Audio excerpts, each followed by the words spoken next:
Welcome students, Rajneesh classes की numerical analysis की अगली क्लास में आपका फिर से स्वागत है। आज की क्लास न्यूमेरिकल एनालिसिस की आयलर्स मेथड के ऊपर डिपेंड है। आज की क्लास में हम बात करने वाले हैं आयलर्स मॉडिफाइड मेथड की। आयलर्स मॉडिफाइड मेथड आयलर्स के पहले मेथड से थोड़ा सा डिफरेंट है। जो आपने प्रीवियस क्लास में आयलर्स का मेथड पढ़ा था,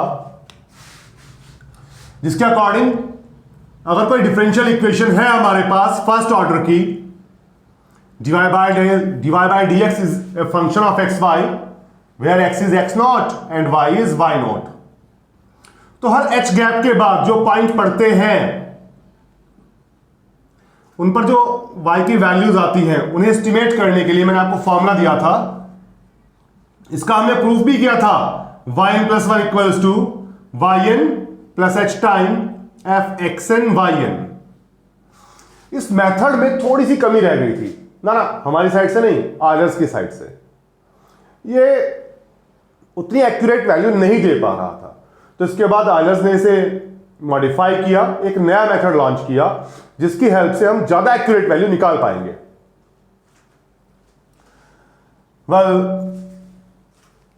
इस मेथड में अगर हमारे पास कोई डिफरेंशियल इक्वेशन है, dy by dx is a function of xy where x is x naught at x equal x naught, y is y naught। Suppose कीजिए एक डिफरेंशियल इक्वेशन है आपके पास, dy by dx is equal a function of xy, साथ में दिया गया है कि x की वैल्यू x नॉट पर y की वैल्यू y नॉट है, और किसी गैप h के बाद x1 point x not plus h पर y की वैल्यू y1 एस्टिमेट करनी है। तो जो मेथड अब हम पढ़ेंगे आयलर्स मॉडिफाइड मेथड, ये आयलर्स मेथड से थोड़ा डिफरेंट होगा। आयलर मेथड में हम सॉल्यूशन को आइट्रेट नहीं कर रहे थे, सीधे में सॉल्यूशन मिल जा रहा था। आयलर्स मॉडिफाइड मेथड में हम सॉल्यूशन निकालेंगे और उसे आइट्रेट करेंगे। आइट्रेट मतलब प्यूरिफाई करते रहेंगे। कब तक? जब तक हमें एग्जैक्ट या नियर टू एग्जैक्ट सॉल्यूशन प्राप्त नहीं हो जाता। तो आइए देखिए इसमें मेथड में हम काम कैसे करते हैं। फर्स्ट ऑफ ऑल, जो भी डिफरेंशियल इक्वेशन दी गई है फर्स्ट ऑर्डर की ही होगी आपके पास। dy by dx इक्वल जो भी फंक्शन है उसे आप fxy इमेजिन कर लीजिए। x की वैल्यू x नॉट पर y की वैल्यू y नॉट है।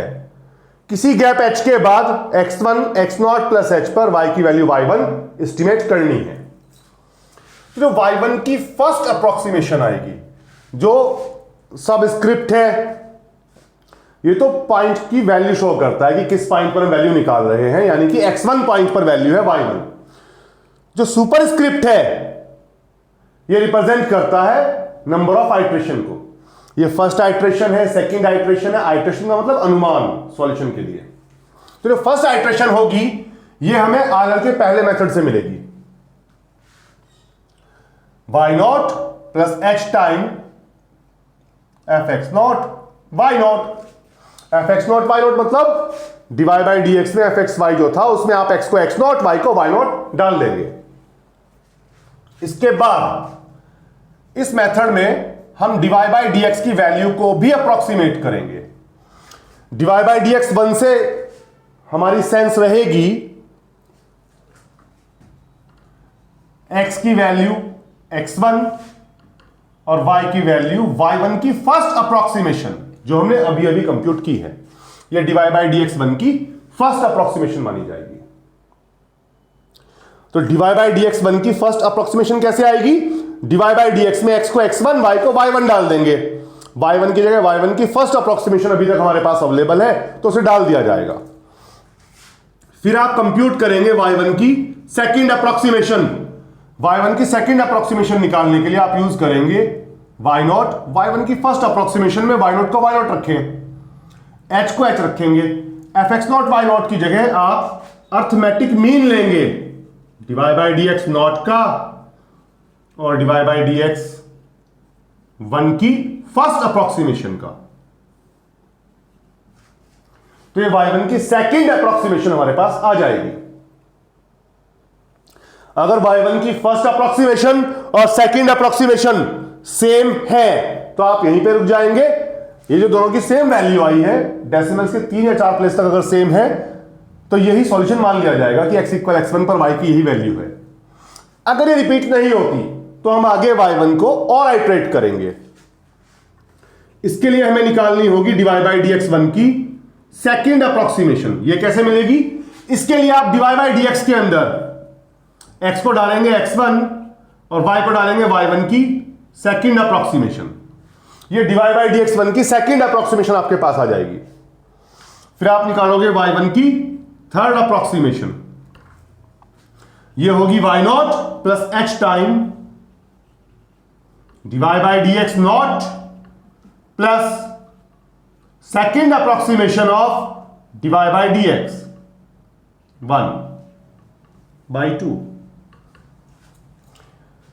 अब अगर y1 की सेकेंड अप्रोक्सीमेशन और थर्ड अप्रोक्सीमेशन सेम आ गई तो आप रुक जाइए, यही y की वैल्यू है x1 पर। अगर सेम नहीं आई तो अब आप आगे डिवाइड बाई dx 1 की थर्ड अप्रोक्सीमेशन निकालेंगे।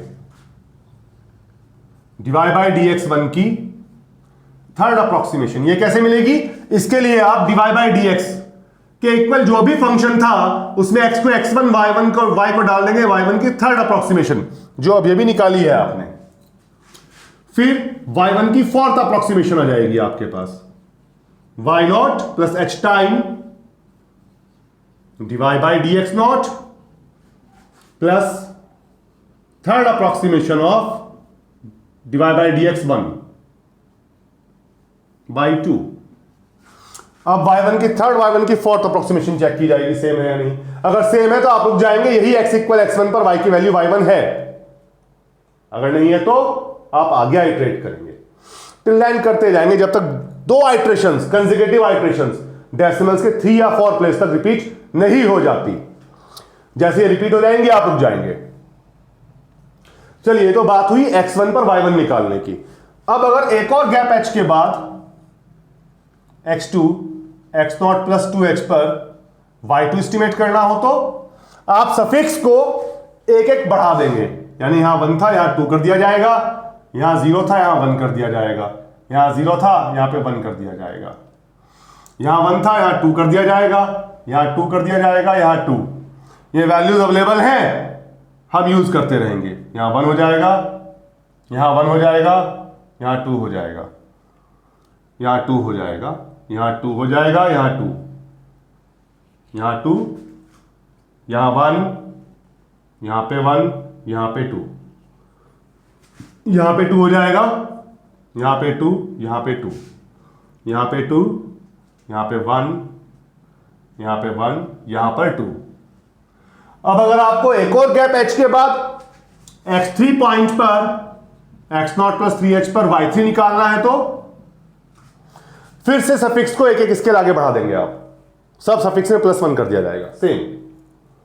अच्छा, एक बात और है, कई दफा ऐसा होता है कि x1 x0 x1 के बीच में गैप h है, यहां पे डिफरेंट गैप आ जाता है k।